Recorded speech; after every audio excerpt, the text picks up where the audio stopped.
সামাজিক যোগাযোগ মাধ্যম তথ্য পাওয়ার জন্য বেশ ভালো একটি মাধ্যম বটে, তবে ভুল তথ্য ছড়ানোর ক্ষেত্রেও এই মাধ্যমের ভূমিকা অনেক বেশি। সম্প্রতি বহু গুজব ছড়িয়ে পড়ার ক্ষেত্রে সামাজিক যোগাযোগ মাধ্যমের বেশ ভালো রকমের ভূমিকা ছিল। এবার ক্রিকেট দুনিয়ার এক খবর ছড়িয়ে পড়ল সামাজিক যোগাযোগের মাধ্যমে। বাংলাদেশ ক্রিকেটের সবচেয়ে বড় তারকা সাকিব আল হাসানের ব্যাপারটি জড়িত থাকায় বিষয়টি নিয়ে মানুষের আগ্রহ ছিল তুঙ্গে। সাকিব আল হাসান এবং উম্মে আহমেদ শিশিরের বিবাহ বিচ্ছেদের খবর মুহূর্তেই ভাইরাল হয়ে যায় সামাজিক যোগাযোগের মাধ্যমে। তবে পারিবারিক সূত্রে নিশ্চিত হয়েছে বিষয়টি শুধুই গুজব। সাকিব এবং শিশির একসাথেই আছে, তাদের বিবাহ বিচ্ছেদ ঘটেনি। যুক্তরাষ্ট্রে পরিবারের সাথে সময় কাটাচ্ছে সাকিব আল হাসান। আন্তর্জাতিক ক্রিকেট থেকে সাকিব দূরে আছে বেশ লম্বা সময় ধরেই।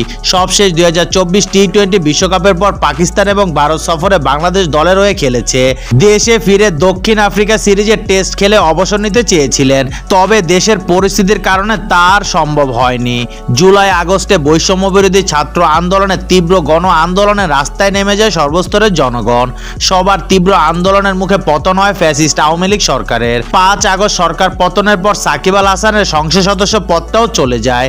এরপর আর দেশে ফেরেনি সাকিব। এর মাঝে তার নামে হত্যা মামলা, ব্যাংক অ্যাকাউন্ট জব্দ করা সহ নানা ঘটনার কারণে পরিস্থিতি ক্রমশ ঘোলাটে হয়েছে। বর্তমানে পরিবারের সাথে যুক্তরাষ্ট্রে রয়েছে সাকিব।